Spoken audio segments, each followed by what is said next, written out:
Message collapsed. I stood shoulder to shoulder with humans and witnessed something truly terrifying. A galactic incident report, personal testimony, filed under duress. Compiled from the oral record of Veth Karan, 4th rank observer, Hegemony Cultural Liaison Division. Stardate 744109, classified. Yellow tier, do not distribute without authorization. Document header. Filing entity. Veth Karan designation VK44, 4th rank observer. Species, Solvari Rimward Collective, neutral classification.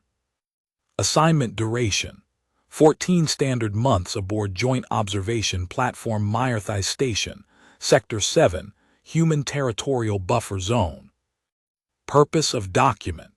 Voluntary personal testimony submitted in support of formal hegemony inquiry into the events of Stardate 744109. Colloquially referred to among station personnel as the day of the tethered storm. Classification level, yellow tier, internal distribution only. Reviewing authority, Senior Arbiter DHO VAS, Hegemony Oversight Commission. Notarized by Station Commander Roland Solvari, co-signed by Human Liaison Colonel Saoirse Maddox, Earth Allied Forces. The following is a personal account. It is not a formal military report. It is not a diplomatic brief. I am not a soldier. I am not a diplomat. I am an observer. That is what I was trained to be, and that is what I was doing on the day in question, observing. What I witnessed, however, exceeded every framework I had been given to understand the universe. I have been asked to write this down in full, every detail, every feeling. I have been told that the hegemony inquiry needs the complete picture, not just the tactical summary. So I am doing that. I am writing everything. I want to warn anyone reading this, it will not be comfortable. Part 1 before the day. I need to start before Stardate 744109. I need to start about 3 weeks before, actually, because the day itself doesn't make sense without the weeks leading up to it. You can't understand what happened in the corridor outside Base 7 without understanding what Myrthai Station felt like in the days before the Kavrith delegation arrived. And you can't understand what the humans did, what Colonel Maddox did, what Sergeant Harlow did, what the rest of them did, without understanding what they were up against. So let me start at the beginning. My beginning, anyway. I arrived on Myrthai Station on Stardate 742714, 14 standard months before the incident, though the incident I'm describing happened much closer to the end of that assignment. I had been posted there by the Solvari Liaison Division, which is a very formal way of saying I was sent somewhere that nobody else wanted to go, and told to write detailed notes about everything I saw. Myrthai Station sits at the edge of what the galactic hegemony officially designates Sector 7, Buffer Zone Classification. In practical terms, it sits at the intersection of 3 territorial claims that nobody has fully resolved: the hegemony's outer administrative ring, the Kavrith Dominion's expansion corridor, and what the humans call, with characteristic bluntness, their side of the line. The station is not large by hegemony standards. Roughly 4,000 personnel at full capacity, a mixture of species, jurisdictions, and agendas, crammed into a structure that was originally built as a mining relay and later retrofitted for joint use with the bare minimum of architectural consideration for anyone's comfort. The ceilings in the human quarters are slightly too low for Solvari. The atmospheric processors in the Kavrith diplomatic wing run 4 degrees colder than the rest of the station. The cafeteria has 11 separate menu terminals that almost never agree on what they're serving. The lighting in the central corridor flickers for about 6 seconds every time the portside docking array engages. I know all of this because I spent 14 months there. I know the flickering light. I know the sound the atmospheric processors make when they're about to cycle. I know which bench in the observation deck has a slight wobble, and I know that Corporal Thays from the human contingent always sits on the left end of it specifically because the wobble bothers him. I am an observer. These are the things I observe. The humans fascinated me from the start. I want to be clear about that. I am not saying that in the retrospective glow of everything that happened. Before the incident, before Stardate 744109, before any of it, the humans on Myrthai Station were already the most interesting people I had ever been assigned to watch. Not because they were the most impressive, technically. By hegemony standards, humans are mid-tier. Their technology is functional rather than elegant. Their diplomatic protocols are messy. Their military hardware is heavy and loud, and uses propulsion systems that 3 other civilizations in Sector 7 have considered obsolete for 200 years.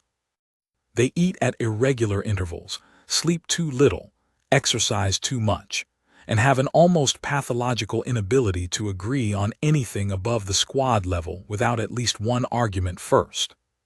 But there is something about them that I could never quite pin down in the first weeks, something underneath the noise. Something in the way they stand in a room, the way they look at each other across a crowded corridor, the way a group of them can go from laughing to dead serious in under 3 seconds flat when something changes in the air. I had been warned about it in my briefing documents, actually. There's a note, I remember it specifically, in the Hegemony Liaison Observer Handbook, Section 12, Subsection C, Human Personnel Interaction Guidelines. It reads, and I am paraphrasing from memory, observers are advised that human emotional and behavioral responses to perceived threats may appear disproportionate to the stimulus and are not necessarily indicative of dysfunction. Humans maintain a persistent low-level threat assessment that is not visible in normal social interaction, but may become evident under stress conditions. This is considered a baseline species characteristic. I read that on my first day. I thought it was bureaucratic padding. I was wrong. 3 weeks before the incident, Commander Rowland called the senior staff together in the main briefing room. There were 12 of us around the table, 4 Solvari, 3 humans, 2 Dreth observers, a Velhari communications specialist, and 2 hegemony administrative liaisons whose names I never learned because they only spoke in policy references. Commander Rowland told us that the Kavrith Dominion had formally requested permission to conduct a diplomatic passage through Myrthai Station. A delegation of senior Kavrith officers would be moving through Sector 7 on their way to negotiations at Hegemony Central. The station would serve as a waypoint. The delegation would be aboard for approximately 72 hours. I watched the humans in the room when this was announced. Colonel Saoirse Maddox, the senior human officer on the station, sat very still. She is a small woman by human standards, compact. I think the word is, though I have heard her described by the Dreth observers as condensed, which I think captures something more accurate. She has dark eyes that move quickly, and a habit of pressing her lips together when she is thinking about something she has not yet decided how to say. When Commander Rowland said Kavrith delegation, I watched those eyes go very quiet, and her lips pressed together once briefly, and then she was composed again. Sergeant Aaron Harlow was standing near the door. The humans rarely sit when they can stand, I have noticed, and Harlow in particular seems to regard chairs as a theoretical concept, and I saw his jaw shift, just slightly, just a small tightening of the muscle at the corner of his jaw. He was watching Maddox, not Rowland. Lieutenant Priya Vasanthan, the youngest of the 3 humans in the room, was the only one who visibly reacted. She made a small sound, not quite a word, not quite a breath, and then caught it and went neutral again. Her eyes went to Maddox too. All of this happened in under 4 seconds. I was watching closely, because watching closely is what I do. After the meeting, I walked back toward the observation deck and past Harlow in the corridor. He was moving in the opposite direction, carrying a data pad he was frowning at with an expression of intense concentration that I was fairly sure had nothing to do with whatever was on the pad. I said, "Sergeant Harlow." He looked up, observer Veth. "The Cavrith delegation," I said. "Is there a concern I should be aware of?" He looked at me for a moment. He has pale eyes, Harlow, and they are very direct. Most of the humans I met on Myrthai Station have a kind of directness that I found initially unsettling. They look at you as if they are measuring something, but not in a hostile way, more in the way that a craftsperson measures material before deciding what to do with it. Harlow's directness is a little more specific than that. He looks at you like he has already measured you and moved on to the next calculation. "You know the Cavrith," he said. "By reputation, the hegemony briefings." "Right," he said, then, "they're big, they're armed. They don't like being in enclosed spaces with other species, and they have about 400 years of territorial disputes with every neutral observer class in Sector 7. He paused. "So nothing specific, just background." "I see," I said. He nodded and kept walking. It was only later, going back over that conversation, that I realized he had listed those 4 things in a very specific order. He wasn't listing concerns randomly. He was laying out variables: size, armament, behavioral tendency, historical context. He was telling me in the space of 2 sentences exactly how he was already thinking about the situation. The Cavrith were coming, and the humans were already doing math. Part 2, the station and the days before. Let me tell you what the Cavrith are. The hegemony briefings describe them as a multi-limbed centroid species of significant physical development, with a military culture organized around dominance hierarchies and territorial assertion. That is the diplomatic version. The version you develop after 14 months of living in Sector 7 is somewhat more direct. The Cavrith are enormous. The smallest individual I have ever seen was still nearly twice my height, and Solvari are not small. They have 6 limbs, 4 for locomotion, 2 primary manipulators, and their exoskeletal plating gives them the appearance of being armored even when they are not. Their facial structure involves a cluster of forward-facing sensory organs that are almost entirely unreadable to non-Cavrith, which makes social interaction with them a deeply one-sided proposition. They smell like hot metal and something sulfuric that I cannot adequately describe. They have expanded into 14 new systems in the last 80 years. They have done this through a combination of territorial negotiation and what the hegemony diplomatic corps describes as assertive presence, and what the humans on Myrthai Station describe, when they think no one from the hegemony is listening, as showing up with enough bodies that nobody wants to argue. Their military discipline is absolute. Their chain of command is biological, embedded neurochemically, so that a Cavrith soldier physically cannot act against the direct order of a superior without experiencing what their own medical literature describes as systemic collapse. They do not disobey. They do not question. They do not hesitate. A Cavrith soldier who has been given an order is, from a tactical perspective, essentially a weapon that has been aimed. This is, from the hegemony's perspective, both comforting and terrifying. From the human's perspective, based on what I observed in the 3 weeks before the delegation arrived, it was primarily a logistics problem. Maddox called a security briefing 4 days after Commander Rowland's announcement. I was not officially invited, but I was permitted to observe. That is, after all, my function. And so I sat in the back of the room with my recording equipment and watched the human contingent plan.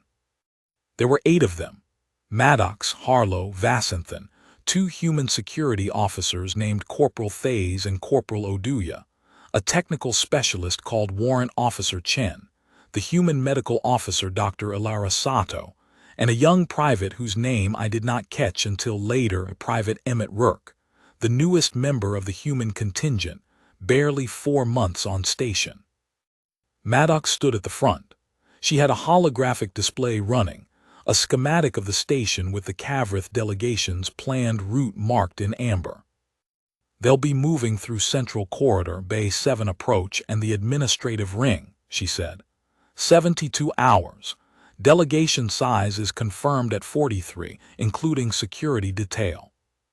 43, Harlow repeated. He was leaning against the wall with his arms crossed. What's the breakdown? 17 security personnel, 8 diplomatic staff, 12 support crew, 6 in the forward guard designation. She paused on that last one.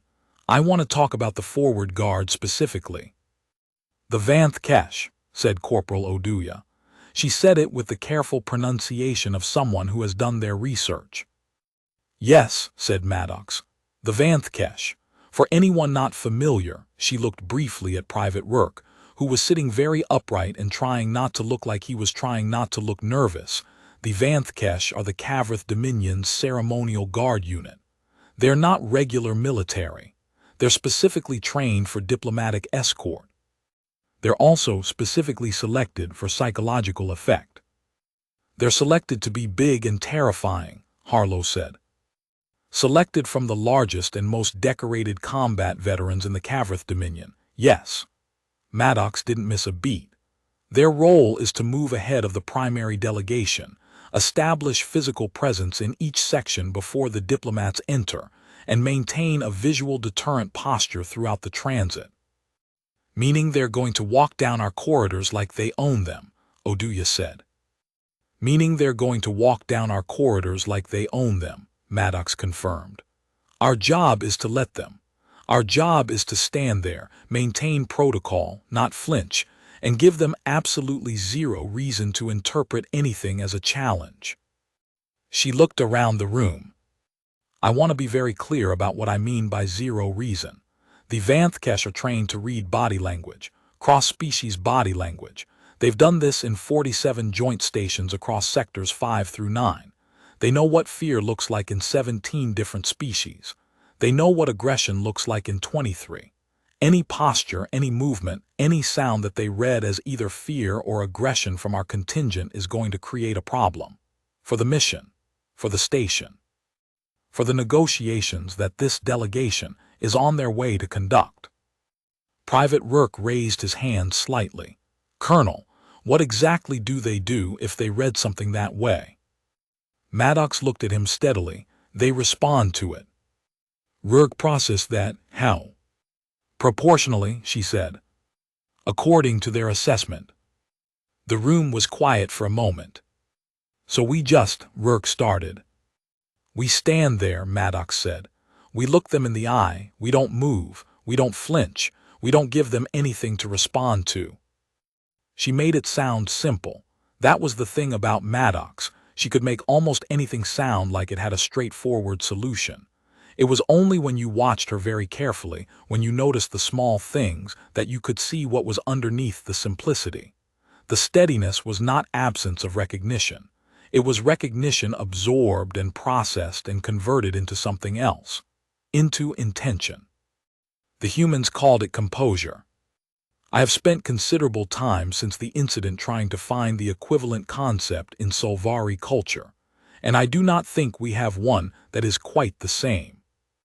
In the 3 weeks before the delegation arrived, I watched the human contingent change. Not dramatically, not in any way that most observers would notice, but I was watching closely and the change was real. They ran more. The human exercise culture on Myrthai Station was already more intensive than any other species contingent, but in those 3 weeks, Harlow and Oduya were in the training bay an extra 2 hours every day. I passed them once at 200 station time, and they were sparring, a human contact practice that I had observed before, and that is, by most measures, startling to watch. Fast, close, deliberate. They slept less, but they didn't show it. Dr. Sato, I noticed, had started keeping a small supply of what she called the real stuff in her office, a darkly colored human stimulant beverage that is technically within hegemony consumption regulations for human personnel, though barely. I saw her handing out small cups of it to Vasanthan and Chen more than once in the final week. They talked more quietly, Not less, the humans are a social species, and they did not stop their constant ambient communication, but the conversations shifted. There was more stillness to the laughter, more attention in the pauses. Private Rourke came to me once, about a week before the delegation was due. He found me on the observation deck, the one with the wobbly bench, and sat down at the other end and looked out at the stars for a while before he said anything. Rourke is young by human standards. He has a round face that still carries what I understand is called youth, and a habit of tilting his head slightly to one side when he is uncertain. He tilted it then. "Observer Veth," he said, "you've been watching us for a while." 14 months, I said. "Have you ever watched Cavrith?" "I have observed Cavrith interactions in 2 prior postings," I said. He nodded, looked back at the stars. "Are they as bad as the briefings say?" I considered how to answer that. "The Vanthkesh specifically," I said, "are designed to be overwhelming. Their effect on observers from non-dominant species is quite consistent. Most species experience a strong involuntary fear response." "Yeah," Rourke said, "I read the case studies." "Then you know the data." "The data says 6 observers from 3 different species had to be reassigned after Vanthkesh corridor transits in Sector 6. He paused. "Psychological stress." "That is correct." Another silence. "What do you think it's going to be like?" he asked. "Actually, not the briefing version." I thought about it. "It is going to be loud," I said. "They use vocalization in their physical presence assertion, a low frequency. You will feel it before you hear it properly. And they are very large, and there will be 6 of them, and they will be moving through corridors that were not designed for their dimensions, which will make the experience of being near them feel constrained, as though the space itself is contracting." Rourke was quiet. "Are you concerned?" I asked. He thought about it, which I respected. He didn't dismiss it or overcompensate. "I'm trying to figure out," he said slowly, "how the Colonel does it, how she just stands there and looks like that, like none of it reaches her." "It reaches her," I said. He looked at me. "What?" "I have been watching Colonel Maddox for 14 months, I said. "It reaches her, all of it. She processes it and redirects it." "That is different from not being reached." Rourke was quiet for a long moment, then he nodded. "Okay," he said. It was a small word, but the way he said it sounded like a decision. Part 3: Arrival. The Cavrith delegation docked at Bay 4 at 6:30, on stardate 744109. I was on the upper observation walkway, the one that runs along the east face of the docking ring and overlooks the approach corridor. I was there because Maddox had approved my observer presence on that walkway for the duration of the transit, on the condition that I remained above the main corridor level and did not interact with the delegation in any way. I had my recording equipment. I had my notebook. I had a clear sightline down the full length of the central corridor approach, from the docking doors to the junction at Bay 7. The human contingent was in position when I arrived. 8 personnel stationed at intervals along the corridor. Maddox at the front, nearest the docking doors. Harlow on her left. Vasanthan and Chen on the right side, halfway down. Thays and Oduya at the Bay 7 junction, which was the corridor intersection where the Cavrith route would branch toward the diplomatic wing. And Rourke, assigned to a secondary position between Vasanthan and the junction. It was a position that put him about 40 meters from Maddox and about 20 meters from the junction, far enough that he would have the full Vanthkesh transit passing him at close range, without the anchor of his senior officer nearby. I noticed that Harlow had positioned himself so that his line of sight to Rourke was unobstructed. I did not think that was accidental. The station was quiet. It was early enough that most of the non-essential personnel had cleared the central corridor, as per Commander Rolin's transit protocol directive. The lights had been adjusted. Someone had finally fixed the portside flicker, which I noted with irrational relief, because the thought of the lights flickering during a Vanth corridor transit was something that I had not realized was worrying me until it stopped worrying me. The docking doors were sealed. Atmosphere was locked to the human standard mix for the corridor, which is warmer and more humid than Solvari optimal. I could feel the additional warmth even from the walkway. And then the sound came. I want to try to describe this properly. I want to try to give it the weight it deserves, because everyone I have told this story to, Solvari, Velhari, even the Dreth observers who are famously difficult to impress, everyone who has not experienced a Vanth corridor entrance underestimates what I'm trying to describe.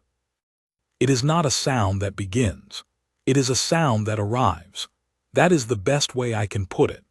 One moment there is silence, and the next moment there is a frequency that you feel in your chest wall, deep and rhythmic, and by the time your hearing processes it as sound, your body has already been processing it for several seconds as pressure. The Vanth vocalize in formation. 6 individuals producing synchronized low-frequency tones at a volume that the hegemony technical specifications describe as subauditory resonance, with surface pressure coefficient exceeding 40 newtons per square meter. What that means in practice is that your internal organs vibrate slightly. It is not painful. It is not, technically, harmful to most species in short durations. It is terrifying. The docking doors opened, and they came through. I have seen photographs. I have seen the hegemony documentation. I have seen the briefing holographics with the scale comparisons. None of it prepared me for the actual physical reality of 6 Vanth moving in corridor formation. They were taller than the clearance of the corridor should have allowed. I checked the station schematics afterward, and the central corridor clearance is 3.8 meters, which should have been adequate for Cavrith dimensions. What I had not accounted for is the way they hold themselves. They do not walk so much as they occupy. Their posture carries them forward and upward simultaneously, so that the ceiling of the corridor seemed to press down rather than the Vanth pressing up.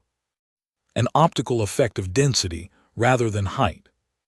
Their armor was dark, a deep blue-black that absorbed the corridor lighting rather than reflecting it, so that they seemed to carry their own shadow with them. Their sensory clusters, the facial structures, were forward-locked in what I recognized from the briefings as the assessment posture, which is precisely what it sounds like. They were reading the corridor as they moved through it, parsing every surface, every person, every variable. They moved very fast. That was the thing I was not prepared for. Their size suggested slowness. My instincts mapped mass to velocity in the way that works for Solvari, where larger individuals move with more deliberate momentum. The Vanth moved fast. Not running, but the stride length combined with the pace created a ground-covering momentum that meant they were covering the corridor at roughly twice the speed my eyes expected. And the sound, the resonance, was not coming from them exactly. It was coming from the air around them, as if their movement was disturbing the atmosphere of the corridor in a way that generated its own frequency, as if the station itself was reacting to their presence. I looked down from the walkway at the human contingent. Maddox was the first one they reached. She was standing in the center of the corridor, 8 feet from the docking doors, not to the side, not pressed against a wall as most of the non-human personnel in the station had instinctively positioned themselves. She was standing in the center. Her hands were clasped behind her back. Her chin was level. Her feet were approximately shoulder-width apart. The lead Vanth came to within 2 meters of her and stopped. From the walkway, I could not see Maddox's expression clearly. But I could see her posture. She did not lean back. She did not shift her weight. She did not move at all. She stood there and looked up, significantly up, at the lead Vanth, and I assume she looked it in whatever passes for the eyes in its sensory cluster. The Vanth that had stopped was wearing additional markings that I recognized as the Vanth command insignia. Not the diplomatic liaison patch, but the tactical command designation, which in the hegemony documentation is described as the insignia worn by the individual responsible for assessing whether a space is safe for the delegation to enter. This individual's job in this moment was to look at Saoirse Maddox and decide what she was. Threat, non-threat, dominant, subordinate, challenge, compliance. The assessment posture lasted 11 seconds. I counted. I have reviewed my recording multiple times and the number is 11. Then the lead Vanthkesh stepped to the side. Not to go around her, not to push past her.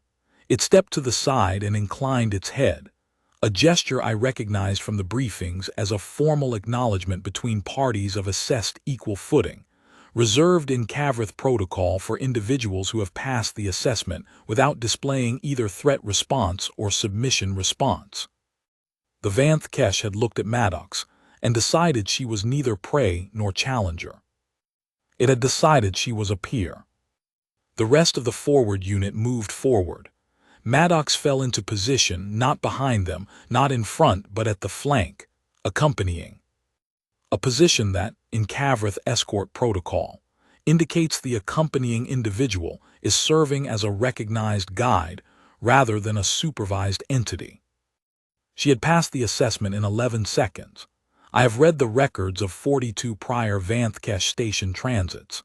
The average assessment duration for the corridor lead officer is 22 seconds.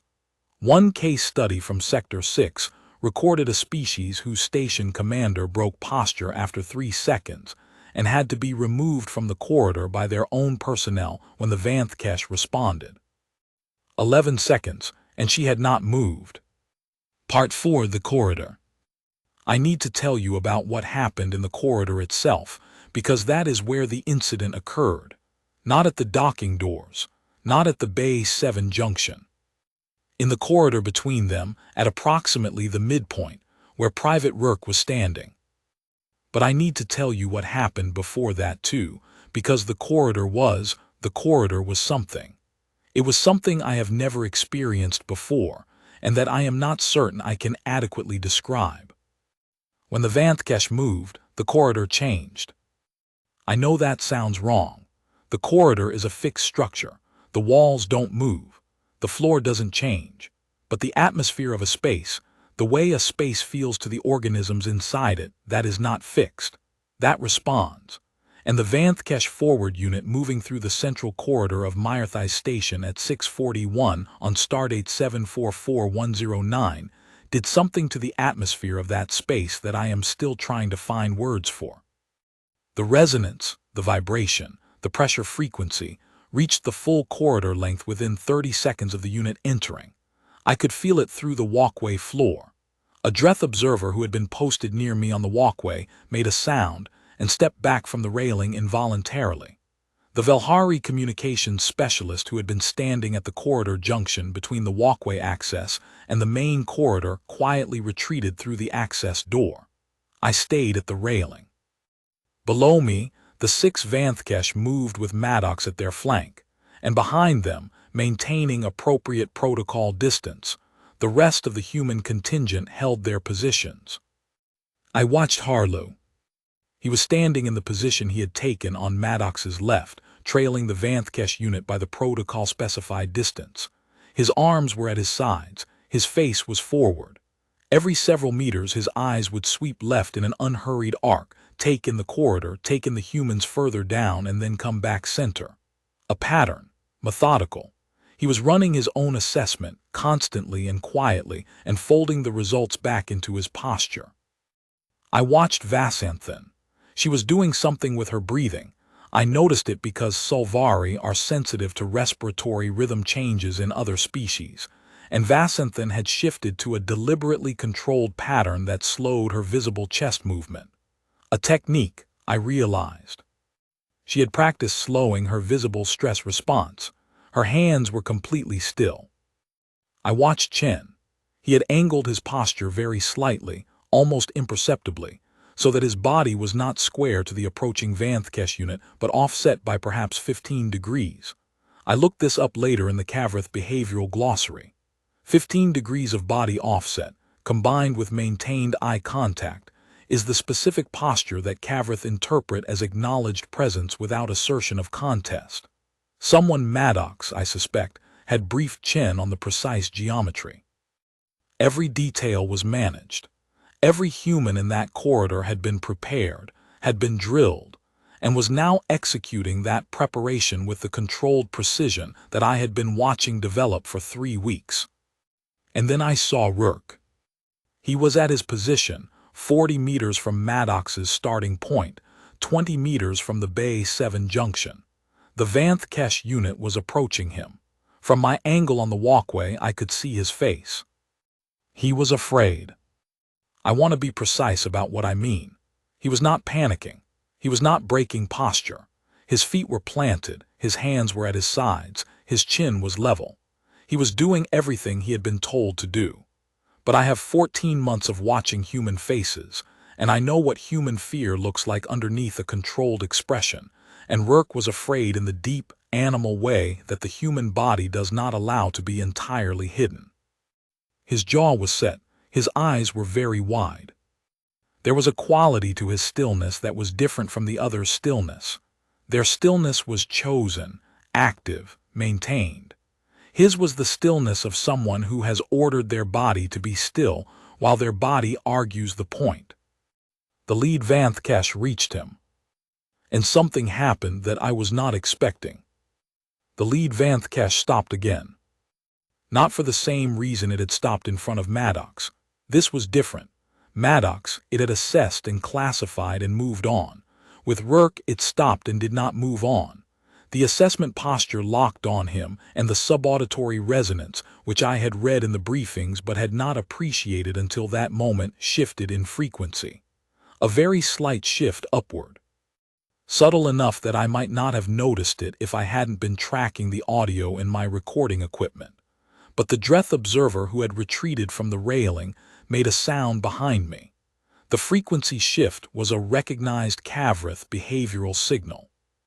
It was what the briefings called the keening assessment, a higher frequency resonance used by Vanth Kesh, specifically when they have identified a potential stress response in an observed entity, and are evaluating whether that response represents a threat variable.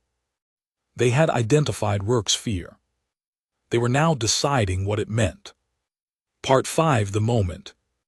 I do not think the full duration of what happened next was more than 20 or 25 seconds, but I remember it in a way that makes it feel much longer. I remember it the way I imagine experiences feel longer, when the mind has decided that every detail matters. The lead Vanth Kesh had stopped in front of Rourke. The keening frequency was active. The rest of the forward unit had slowed but not stopped, a standard Vanth Kesh protocol response to an assessment hold, designed to keep the transit moving while the lead unit concludes its evaluation. Rourke did not move. I want to be very clear about this. He did not move. Whatever was happening in his body, whatever his nervous system was doing, whatever the animal part of him was producing in the way of chemical responses to being assessed by 6 armored entities that outmassed him by a factor of 8 or 9. His feet were on the floor and he was not moving. But the Vanth Kesh was looking at him, and the frequency was not resolving back down. And 40 meters away, Maddox had clocked what was happening. I saw her head turn by maybe 3 degrees, which for Maddox is the equivalent of spinning around, and the rest of the human contingent had all, in that small and coordinated way, oriented slightly toward the scene. And then Harlow did something. I have gone back to my recording many times.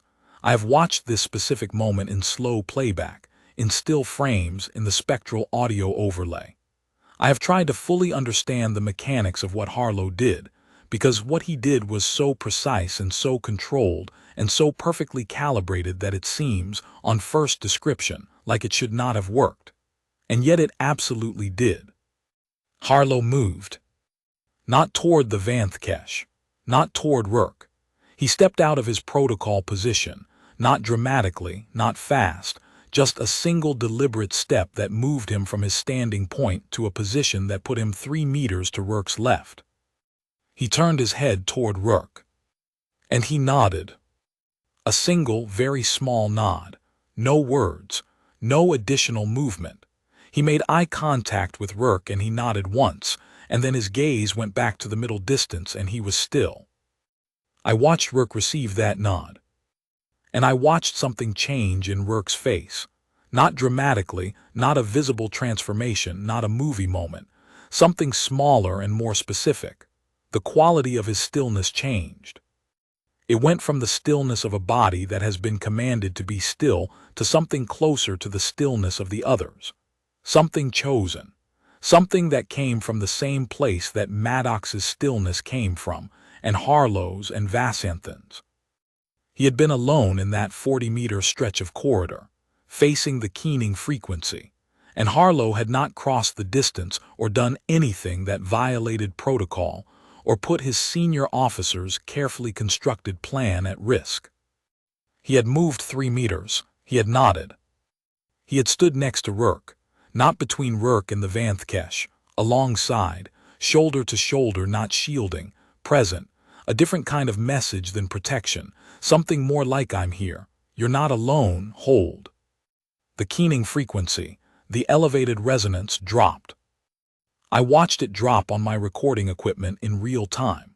The spectral display shows the frequency curve declining over approximately 3 seconds, from the elevated keening register back down to the standard resonance. A clear signal, in Cavrath behavioral terms. The assessed variable has been reclassified. The response that had been identified as potential threat has been reread. The lead Vanthkesh performed the same inclined head acknowledgement it had given Maddox. Then it stepped forward and continued the transit. I do not fully understand what the Vanthkesh reread in Rourke in those 3 seconds. I have a theory.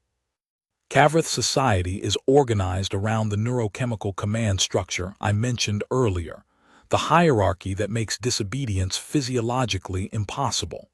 An individual experiencing visible stress in the presence of superiors is, in Cavrath terms, undergoing a biological failure.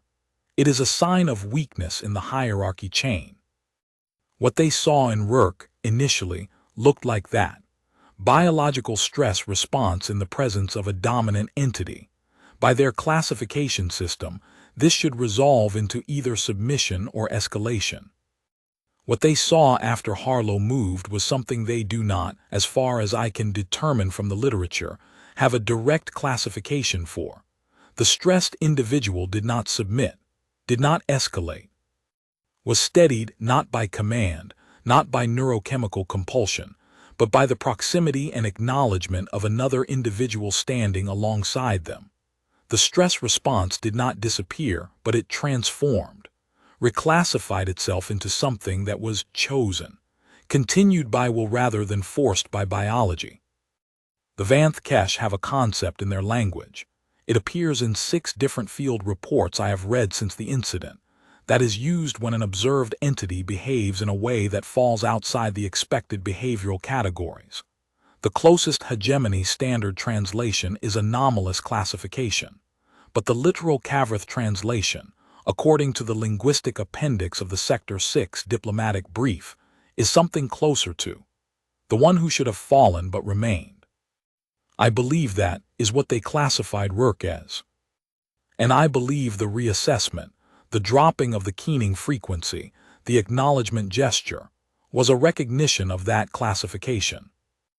I believe the Cavrath, who have a deeply developed military culture built on absolute hierarchy and neurochemical command, looked at a young human private standing in a corridor and trembling on the inside and motionless on the outside, steadied by nothing more than another human being moving 3 meters and nodding, and decided that this was something worthy of acknowledgement. I believe they respected him. Part 6. What came after? The rest of the transit was quiet.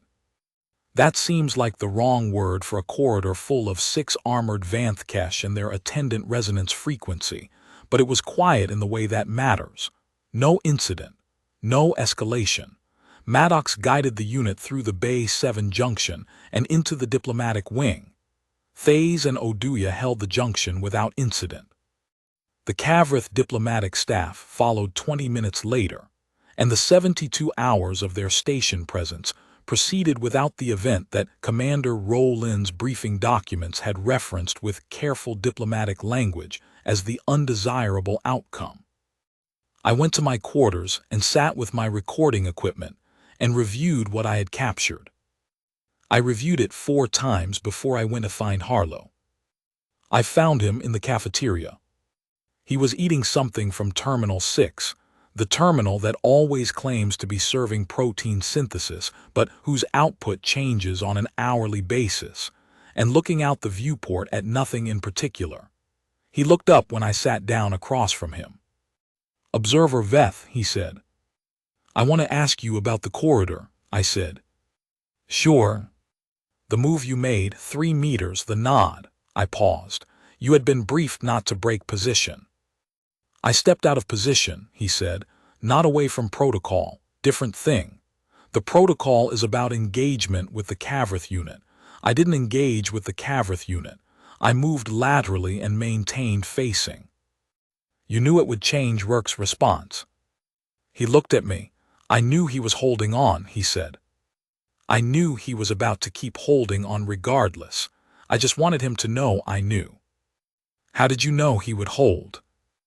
A long pause. He pushed the food around his tray. "Because I've watched him for 4 months," he said. "He's young. He's not experienced. He's been scared plenty of times since he got here, and every time he's held." "You were watching him during the briefing," I said. "The decision he made, I observed it." Harlow looked at me. "Yeah," he said, "I was watching him." He didn't say anything else. I didn't need him to. I had one more question, the one that had been running through my analysis since I first reviewed the recording. "Sergeant Harlow," I said, "the Vanthkesh dropped the keening frequency when you moved, not before, not at any prior point. When you moved and he steadied, that was when they reclassified." "Yeah," he said. "Why do you think that is?" He thought about it, genuinely thought about it. Harlow is not a person who gives easy answers, and I appreciate that about him. "Because holding on by yourself is one thing," he said finally. "That they understand.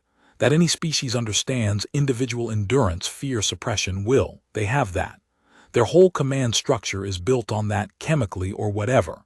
He paused. "But doing it because someone standing next to you chose to stand there, not ordered to, not because the hierarchy says so, just because they decided to be there, I don't think that looks the same to them. I don't think they have a category for it." He looked down at his tray. "I think that's the part that got them." I sat with that. "The part that got them," I said slowly. "Sergeant, is that what you consider it to be, getting them?" He looked up at me, and there was something in his expression that I filed away carefully in my observer's memory. "No," he said. "I consider it standing next to someone who needed me to stand next to them." He picked up his food again and went back to looking at the viewport. Part 7, the formal record. I am required, by the terms of this document submission to the hegemony inquiry, to include a formal analysis section alongside my personal testimony. Commander Rowland has reviewed the following section and confirmed its accuracy against the station logs. Formal summary of incident, stardate 744-109. At approximately 6:41 station time, during the transit of the Cavrith Dominion Diplomatic Delegation's Forward Security Unit Vanthkesh designation, through the central corridor of Myrthai Station, the lead Vanthkesh unit officer, designation unknown, referred to in this report as the corridor assessor, initiated a keening assessment of human allied forces Private Emmett Rourke at corridor position 7C, approximately 40 meters from the Bay 4 docking doors. The keening assessment lasted 14 seconds before being interrupted by the repositioning of human allied forces Sergeant Aaron Harlow from his assigned position to a secondary position 3 meters to Private Rourke's left.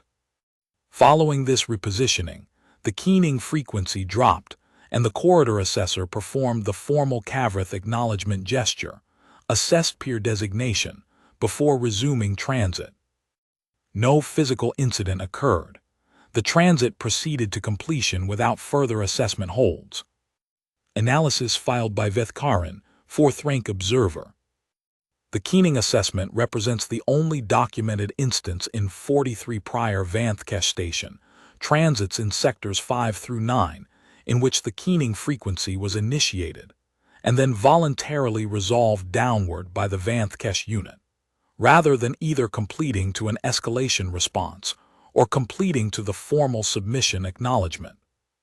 In all 43 prior documented cases, when the Keening assessment was initiated, it concluded in one of two outcomes: escalation, where the assessed entity displayed either aggression or further fear response, or submission resolution, where the assessed entity assumed the formal posture of surrender and the Vanthkesh acknowledged dominant status. This incident produced a third outcome that does not appear in the prior record. Proposed classification of this third outcome: reassessment and peer acknowledgement without dominant status resolution. Observed trigger for this outcome: the stabilization of the assessed entity's stress response through peer proximity and nonverbal affirmation, without command structure or neurochemical compulsion. Significance: the Kavrith Dominion's entire military and social hierarchy is organized around neurochemical command, a biological system in which subordinates are neurologically compelled to comply with superiors and are neurologically incapable of stable self-regulation in the absence of command input. The observation of stable self-regulation achieved through voluntary peer support, through the deliberate choice of one individual to stand alongside another, is, within Kavrith behavioral frameworks, an anomalous output. The Vanthkesh Corridor Assessor's acknowledgement gesture, extended to private work, represents a formal Kavrith recognition of this anomaly. Conclusion: the humans on Myrthai Station did not intimidate the Vanthkesh. They did not outperform the Vanthkesh in any technical, physical, or technological measure. What they produced in the corridor of Myrthai Station on stardate 744109 was something the Kavrith have no framework for. One person standing alongside another because they chose to, not because they had to.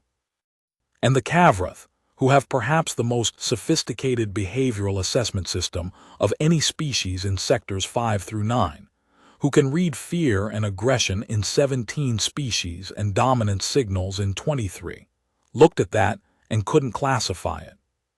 What they couldn't classify, they respected. Part 8, Conversations I Didn't Expect. In the days after the transit, I had several conversations that I want to include in this document because I think they matter. The first was with Dr. Sato. I found her in the medical bay on the second day of the delegation station presence.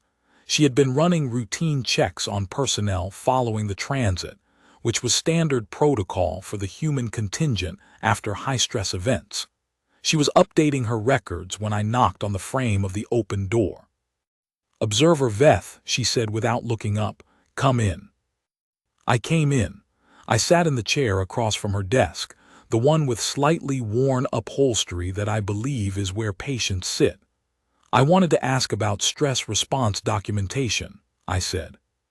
She looked up at me. Dr. Sato has the kind of face that is very hard to lie to, I have always thought.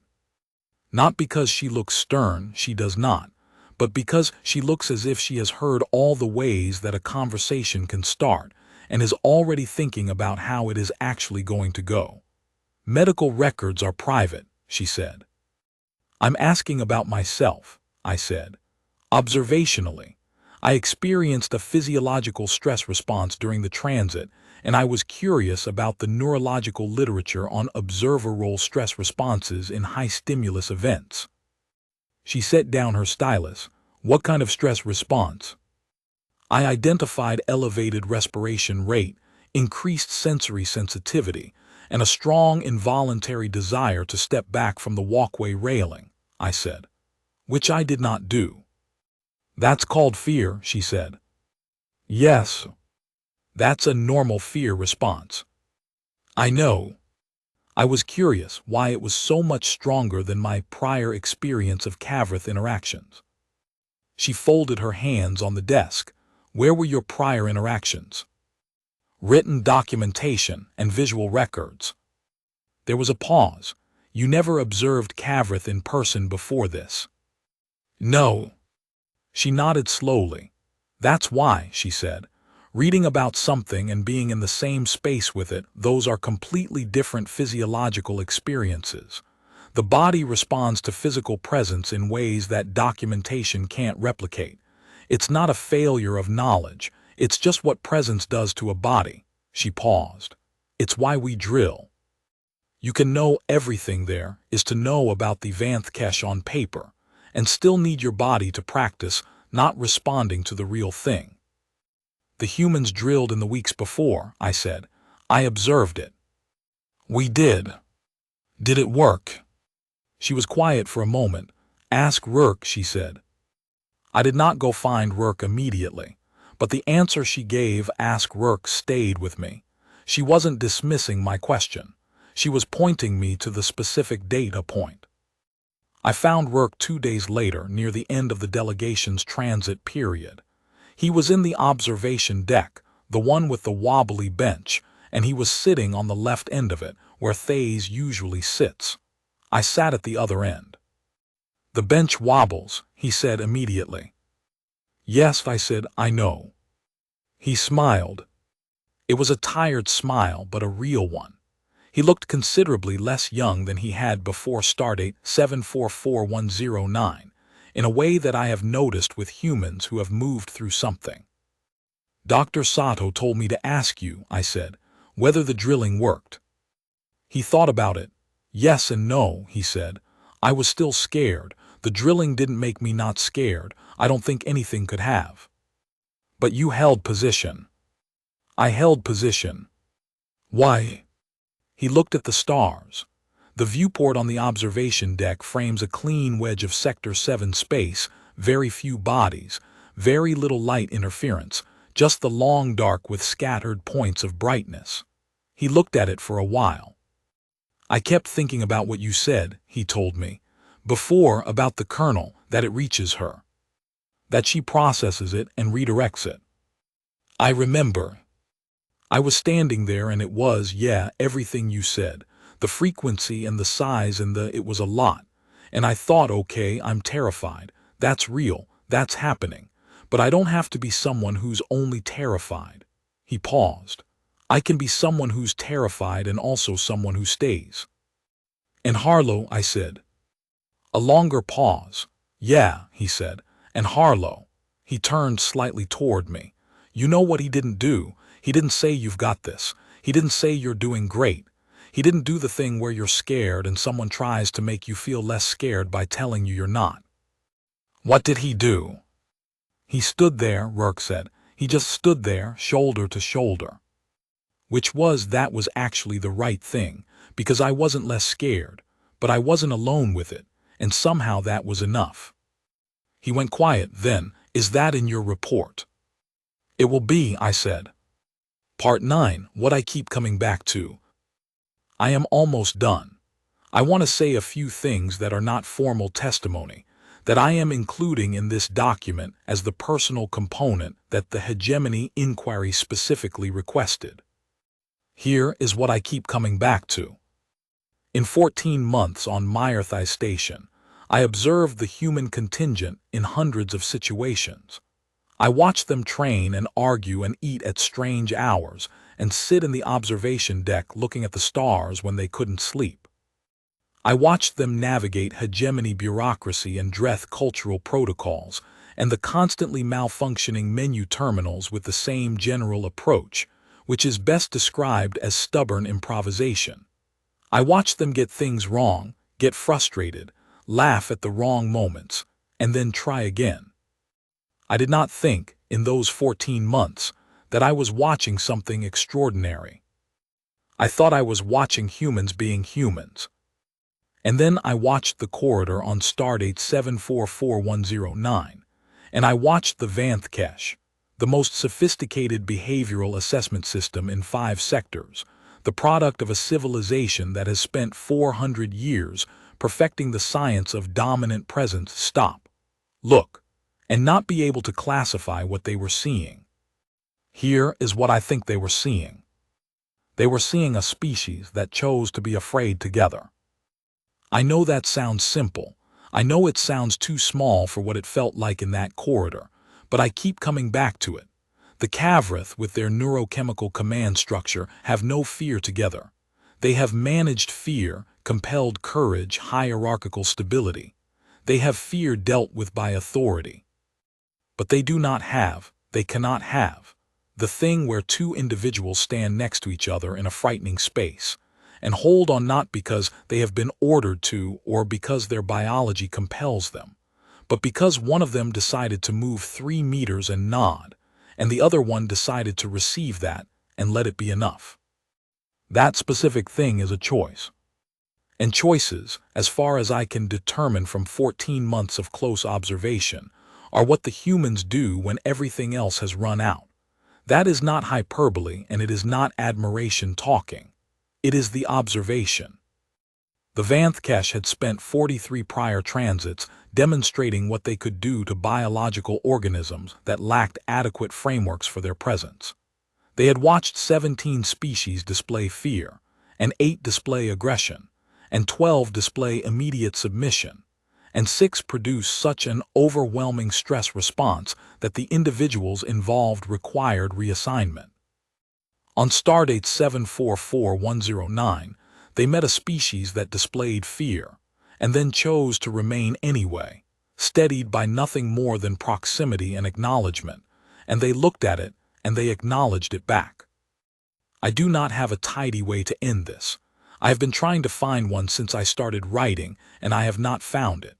The hegemony inquiry will draw its own conclusions from the formal analysis section. Commander Rowland will write her operational debrief. The diplomatic logs will record that the transit was completed without incident. What I want to record, in the personal testimony component of this document, is that I stood on a walkway above a corridor and watched something that I cannot fully classify, and it was the most terrifying and the most extraordinary thing I have seen in 14 months of professional observation. Not the Cavrith, not the resonance, not the size, not the sensory assessment. The humans. Specifically, a young man standing still in the space between two certainties, the Cavrith in front of him and the fear inside him, finding, somehow, a third option. And another man who saw him finding it and moved 3 meters to be next to him while he did.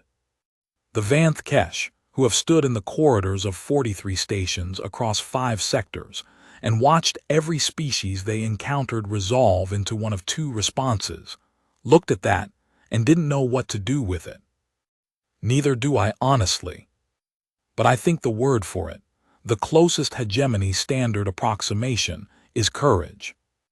Not the absence of fear, not the suppression of fear, not the biological compulsion past fear, but the presence of fear and the choice to remain inside it, shoulder to shoulder with someone else who made the same choice. I think that is the most terrifying and the most human thing I have ever witnessed. And I think, from the way the corridor assessor inclined its head, from the way the keening frequency dropped and the acknowledgement was given, I think the Vanthkesh thought so too. Closing statement. I Vethkaran, 4th rank observer, Solvari Liaison Division, do hereby submit this document as personal testimony in full cooperation with the hegemony inquiry into the events of stardate 744109. I confirm that all contents are accurate to the best of my recollection and recording equipment, and that I have not altered, omitted, or embellished any material fact. I am available for further questioning at the inquiry's request. I would ask only one thing of the inquiry, which I recognize I have no standing to demand, but which I am including anyway because I have been told to write everything. Do not reduce what happened in that corridor to a tactical footnote. Do not let the diplomatic summary absorb it entirely. Record it, Not as an anomaly, not as a protocol deviation, not as an observer's subjective impression, but as what it was. Evidence, the most specific and irreducible kind. Evidence of what humans do in the space between falling and staying.